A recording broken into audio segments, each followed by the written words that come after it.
Oke, anak-anak, selamat pagi. Ya, kita akan kembali dengan pembelajaran fisika untuk hari ini, yaitu tentang pengukuran.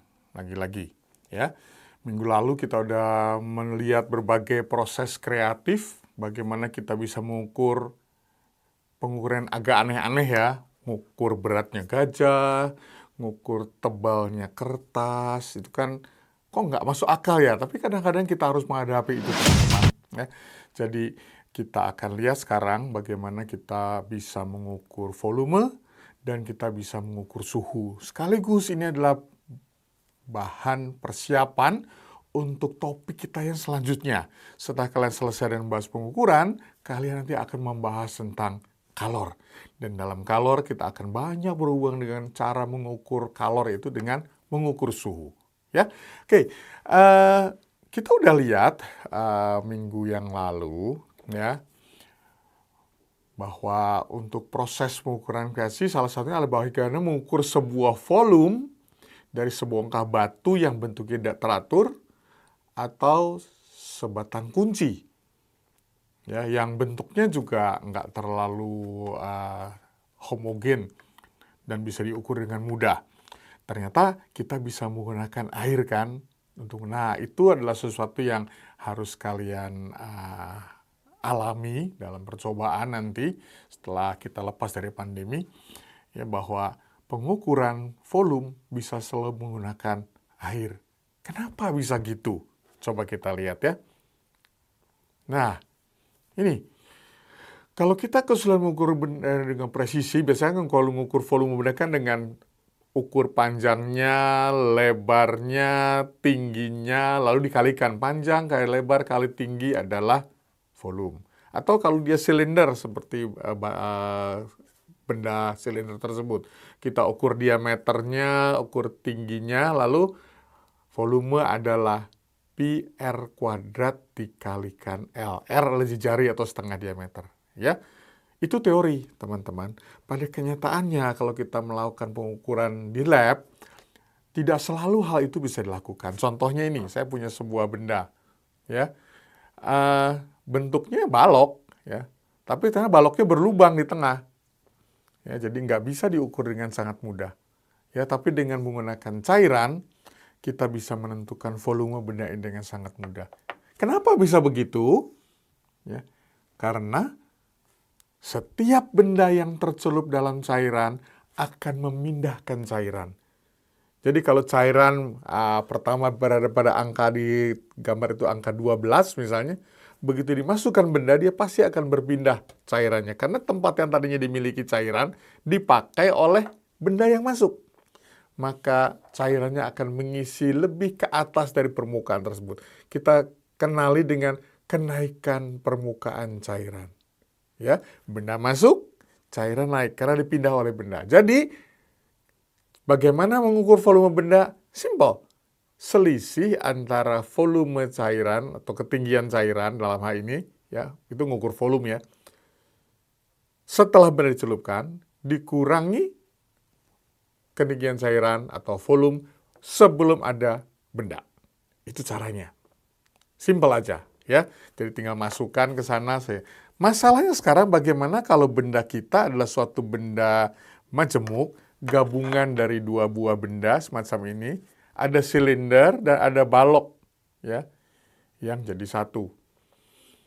Nah, kita akan lihat dalam bentuk close up nanti, ya, ternyata kalau gabungan semacam ini dan tidak bisa dipisah, kalau bisa harus merusak bahannya misalkan, kita bisa melakukannya dengan mencelupkannya ke dalam cairan, lalu kita mengurangkannya dengan volume balok yang satu ini. Gimana? Saya punya balok lain harus, ya, yang persis sama ukurannya, ya kan? Jadi kalau saya sekarang mengukur yang balok dengan silinder di yang satu saya mengukur hanya balok, kita kurangkan selisihnya, kita dapatkan berapa volume silinder. Ya, sekedar untuk peragaan, kita akan lakukan percobaan ini ya. Jadi, saya akan memasukkan benda ini dalam air. Saya sudah isi kedua gelas ukur kita dengan air yang sama banyak, 60 ml. Bisa dilihat di kamera ya.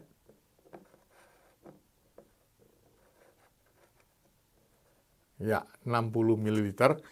Lalu saya masukkan benda yang merupakan gabungan ini ke dalamnya.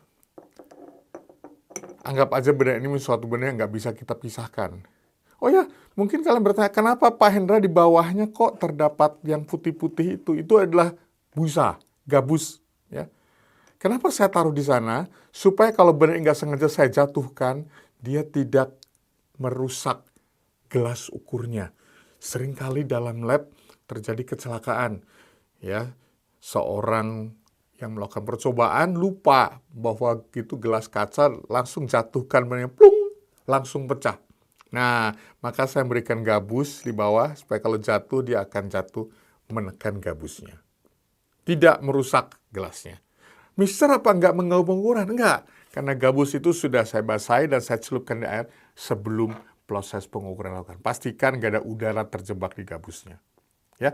Nah, ternyata sekarang kita mengakan suatu volume terbaca angka 77 ml. Itu yang kita bisa baca di sana. Tapi itu adalah volume dari batu baterai silinder itu dengan balok hitam yang terikat padanya. Kalau kita mengukur volume dari baterai, kita harus mengetahui berapa volume dari balok hitam ini. Tadi 60 ml dicelupkan dan ternyata dia naik menjadi nilainya 68. Belum 70 ya, 68. Yang ini 68, yang tadi dengan silinder adalah 77. Oke, jadi berapa volume dari balok? Asalnya 60 jadi 68, 8 ml. Berapa volume dari silinder? 77 dikurangi 68. Gampang aja ya teman-teman ya. Jadi ini yang hal kecil yang penting sekali untuk kita jalani di dalam laboratorium. Waktu kalian mencoba, enggak selalu ada petunjuk. Timbanglah dulu baloknya, ukur dulu baloknya, baru enggak ada. Kadang-kadang kalian harus memutuskan sendiri. Ya, nah itu pengukuran sederhana aja. Kita udah tahu volume silinder itu adalah 77 dikurangi 68. Ya, jadi 9 ml. Nah, Mister buat apa mengukur volume balok? Mungkin saya perlu mengukur massa jenis dari silinder tersebut. Massa jenis dari batu baterai. Ya, mungkin saya ingin menentukan batu baterai itu akan dipakai untuk mengisi suatu ruang tertentu. Saya harus tahu volumenya berapa. Jadi tujuannya apa saja, tapi kalau kita membutuhkan pengetahuan tentang berapa volume, kita bisa lakukan dengan cara ini. Oke, itu yang contoh. Nah, saya akan buat sebuah soal tambahan. Ya, mari kita kembali ke presentasi. Ya, ini ada soal dari bahan tes ICAS. Nah, seperti ini. Ya, jelas kalau kita mau cari volume dari balok kuning, segitiga hijau, dan bola merah, X, Y, dan Z ya. X adalah yang balok, Y adalah yang bola, Z adalah yang segitiga atau prisma di situ. Ngapain Mister digambung-gambung? Ukur aja baloknya sendiri, segitiganya sendiri, bolanya sendiri, udah selesai. Tapi kenyataannya ini soal matematika kan, ini soalnya matematika. Bagaimana kita bisa menentukan masing-masing volume dari benda-benda yang masuk ke dalam air kalau mereka berada dalam gandengan semacam itu. Jangan pikirkan kenapa mesti begitu, kenapa bodoh, kenapa nggak satu-satu ya. Ini memang keadaan soal begitu. Tapi kita lihat bahwa dengan keadaan semacam ini pun kita bisa menghitung berapa beratnya masing-masing. Oke? Kelihatan jelas atau perlu saya perjelas? Saya perjelas saja ya. Ada gambar yang bisa saya besarkan. Nah, ini gambarnya lebih besar sekarang. Ya. Jadi kalau kita mau menghitung berapa volume dari masing-masing benda, kita lihat dulu pada saat dia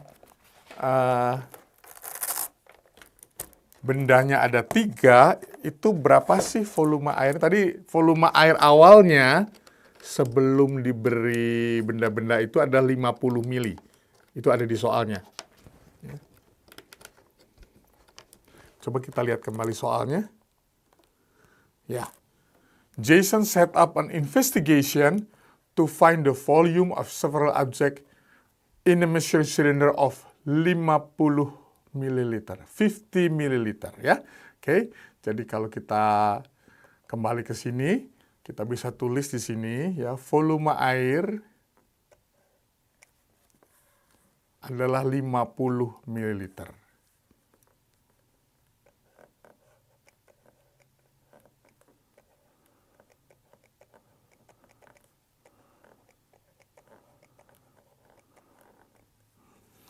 Nah, bagaimana volume dari yang pertama ini? Di sini ada benda X, Y, dan Z. X plus Y plus Z. Berapa besarnya? Volume air sekarang adalah 80. Kalau 80 dengan volume air 50 ml, berarti X, Y, dan Z adalah 30 ml. Betul? Pada kolom yang kedua, kita temukan hanya bendanya Y dan Z. Merah dan hijau ini Y dan Z. Jadi Y plus Z adalah 65 ml. Sorry, salah. 65 dikurang 50, Pak Hendra, jadi 15 ml. Betul? Nah, dari persamaan sederhana ini kita lihat bahwa kita bisa menghitung berapa besarnya X. Gimana caranya? Kurangkan saja, betul? Kalau X plus Y plus Z dikurangi Y plus Z, hasilnya adalah X. Dan X kalau gitu nilainya adalah 15 ml. Ya. Buat apa ada gambar ketiga? Gambar ketiga kita butuhkan karena kita mungkin mau menghitung berapa besarnya, dalam hal ini besarnya Y yang dicari. Nggak bisa ketemu di sini. Kita harus tahu dulu berapa besarnya Y dari sini. Ya, ternyata kalau cuma X plus Z, ya, segitiga dan balok, pengukuran menunjukkan angka 70 ml. Kalau gitu volumenya ini adalah 20 ml, karena 70 dikurangi 50 kan. Sehingga kita bisa dapatkan bahwa nilai Y adalah 30 dikurangi 20. 10 ml. 30 adalah X plus Y plus Z, X plus Z 20, jadi Y-nya adalah 10 ml. Tinggal satu aspek yang belum kita lihat, itu Z. Bagaimana menghitung Z? Gampang aja, kalau Y-nya sudah tahu, X-nya sudah tahu, maka Z adalah jumlah volume totalnya, dikurangi volume X-nya, dikurangi volume Y-nya. Dan itu berarti Z-nya adalah 5 ml. Ya. Kalau udah lihat gini, ini cuma soal SD, Mr. Hendra. Betul, ini adalah soal SD. Tapi ternyata dibutuhkan kreativitas memutuskan mana dulu untuk mengukur. Ya, nah kalian bisa lakukan pengukuran untuk benda-benda apa saja yang punya. Dan ini yang sebetulnya ditemukan oleh Archimedes ya ratusan tahun yang lalu. Jadi Archimedes adalah seorang ahli konstruksi bangunan, insinyur bangunan di Syracuse, dan suatu hari raja memanggil dia. Ya, saya udah tampilkan videonya waktu itu ya. Raja ragu kalau mahkota yang dipakainya itu asli, jangan-jangan tukang emas saya berbohong gitu. Maka raja memanggil Archimedes untuk membuktikan emas ini asli atau enggak di dalam mahkota ini. Berhari-hari Archimedes berusaha menemukan dan enggak terpikir gimana caranya. Tapi waktu itu sudah dikenal istilah massa jenis, bahwa massa jenis emas dan massa jenis tembaga, massa jenis perak berbeda. Maka dalam kebingungannya, Archimedes pergi ke kolam mandi. Jadi di Yunani waktu itu, orang mandi nggak di kamar mandi masing-masing kayak kita. Mereka punya kolam mandi, mandi rame-rame. Dia karena nggak bisa tidur sepanjang malam, dia berendam awal sekali, kolam masih kosong. Lalu sekitar pukul 6 pagi, banyak orang datang tiba-tiba ke kolam dan mandi rame-rame. Archimedes menemukan sesuatu. Ternyata airnya naik. Tadi airnya sampai di dadanya dia, waktu kemudian orang masuk, tahu-tahu airnya sampai membuat dia hampir tenggelam karena sudah mencapai hidungnya. Dia bilang, kenapa airnya nambah? Dan tiba-tiba dia menemukan apa yang baru saja kita lakukan. Bahwa pada saat ada benda masuk ke dalam air, permukaan air naik. Karena air dipindahkan oleh benda tersebut. Dan tiba-tiba dia menemukan jawab untuk persoalan yang menjadi tantangan dari sang raja. Dia langsung berlari dari kolam renang sampai lupa pakai bajunya dan dia berteriak sepanjang jalan, Eureka, Eureka. Ya, itu kata-kata yang sangat terkenal kemudian. Apa arti Eureka? I have found it. Saya sudah menemukannya. Ya. Dan dengan cara itu dia kemudian bisa membuktikan bahwa mahkota sang raja ternyata palsu. Itu adalah campuran dari emas dan perak. Jadi dengan sebuah peristiwa sederhana di kolam renang, seperti yang baru saja kita lakukan, Archimedes menjadi seorang penemu. Dia bukan orang fisika, dia orang konstruksi bangunan, tapi setelah itu dia dikenal sebagai orang matematika dan orang fisika. Oke? Nah, kita lanjutkan ya. Kembali ke presentasi kita. Nah, sekarang kita pindah topik, yaitu ke pengukuran suhu. Ya. Ini adalah topik yang akan dibahas setelah pengukuran selesai. Ya, tapi kita akan masuk dulu sekarang ke dalam sini. Kita perlu pikirkan bagaimana kita bisa mengukur suhu sebuah benda dengan presisi. Ada setidaknya 4 cara dasar. Ya, di SMP ini kalian akan melakukan satu hal yang merupakan cara ini. Ya. Yaitu dengan cara mengukur suhu menggunakan pemuaian cairan. Ya. Tapi kalau kita lihat masing-masing ada 4 model pengukuran suhu yang sebetulnya bisa kita lakukan. Ya. Yaitu pertama, memanfaatkan prinsip pemuaian cairan, ya, entah air raksa, entah alkohol. Air raksa warnanya seperti mengkilap, putih mengkilap ya, seperti perak. Alkohol warnanya biasanya merah termometer ya. Ya, keduanya sama baiknya untuk dipakai. Ya. Tentu saja waktu dipakai air raksa ada masalah banyak karena air raksa meracuni kalau pecah termometernya. Maka itu banyak orang berubah ke alkohol selain lebih murah. Ya. Yang kedua adalah pemuaian zat padat. Jadi kawat kalau dipanaskan memuai. Nah, kawat itu dibuat melingkar, maka pada saat dipanaskan dia memanjang dan ada jarum yang bergerak. Kita akan lihat sebentar lagi. Ya. Yang ketiga adalah pemuaian gas. Ini dalam tungku-tungku api yang panas sekali, dipakai pemuaian gas pada tekanan tetap. Maka karena tekanan tetap ya ada piston yang bergerak lalu dia menunjukkan suhunya berapa. Ya. Ada cara lain selain dengan pemuaian, yaitu secara elektronik. Pada saat pemuaian elektronik dipakai perubahan resistance listrik. Itu disebutnya PTC resistor. Ya, kita akan lihat juga sebentar lagi. Dan yang ketiga menggunakan prinsip thermocouple. Thermocouple ini menarik, jadi ada 2 buah logam yang disolder bersama, dan pada saat ada perbedaan suhu, ternyata pada logam itu ada terbangkitkan sedikit tegangan listrik. Tegangan itu bisa diperkuat untuk mengukur berapa suhunya. Ya, cara ini cara yang agak sophisticated, ya, kita jarang pakai sehari-hari, kebanyakan kita lebih banyak menggunakan PTC resistor. Dan yang terakhir, ini yang kalian lihat sekarang sehari-hari dalam masalah COVID sekarang ini, ternyata ada banyak termometer baru yang kalian lihat kan, cuma ditunjukkan ke dahi, tunjukkan ke tangan, lalu dia bisa menyebutkan berapa suhu tubuh kita. Sebetulnya itu yang diukur adalah gelombang inframerah. Ya, gelombang inframerah adalah merupakan gelombang panas, dan setiap benda panas akan memancarkan gelombang inframerah. Nah, itu dimanfaatkan di sini. Ya. Jadi ada sebuah pengukur, ada berapa gelombang inframerah yang masuk, diukur, lalu ditentukan suhunya berapa. Ya. Bagaimana gambarnya masing-masing alat ini dia. Ya, yang kita pakai banyak sehari-hari sekarang, yang sebelah kiri ya, infrared thermometer. Hampir setiap kali ke mall, ke kantor, ke sekolah, kalian akan temukan ini. Karena cepat sekali mengukurnya. Kenapa nggak pakai termometer badan, termometer laboratorium yang pakai liquid? Lama mengukurnya. Ya, kenapa nggak pakai PTC thermometer? Butuh sekitar 5 menit mencapai keadaan suhu yang stabil dan terukur. Jadi biasanya ini dihindari orang karena membuat antrian panjang kalau pengukur pakai ini. Ya, jadi mereka hanya coba dipakai untuk pengukur-pengukuran di rumah sakit atau dalam laboratorium.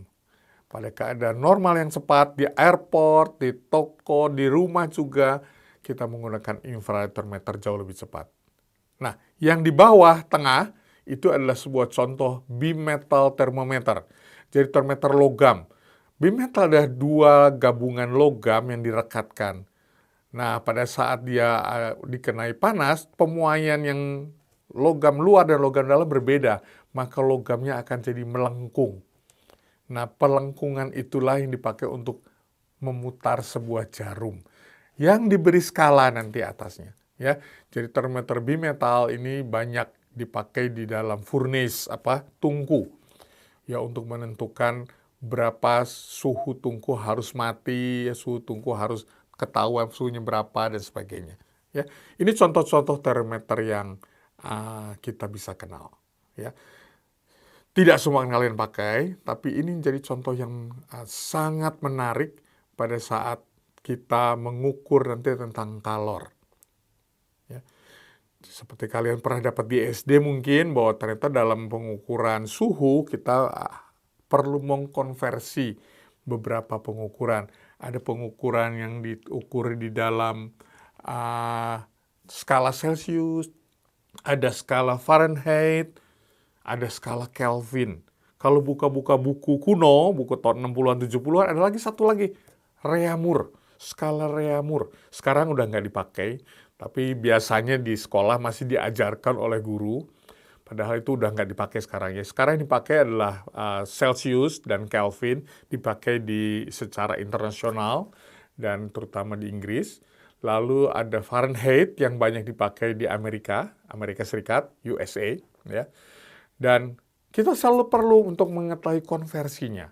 Itu akan menjadi topik kita dalam topik kita yang pertama waktu kita nanti membahas tentang kalor dan panas. Konversi temperatur. Ya. Jadi itu semua memanfaatkan apa yang tadi saya ceritakan di sini, pemuaian zat cair. Ya. Kolom zat cair yang pada saat suhunya naik akan menunjukkan angka tertentu. Ya. Ini adalah awal kita membahas tentang kalor. Bagaimana kita mengukur suhu. Ya, kita akan lanjutkan minggu depan anak-anak, bagaimana kita bisa melakukan proses-proses pengukuran ini. Demikian, terima kasih. Saya akhiri pelajaran kita pada hari ini. Guru-guru kelas kalian akan melatih di kelas nanti bagaimana melakukan proses pengukuran dengan ketelitian yang baik. Ya, terima kasih.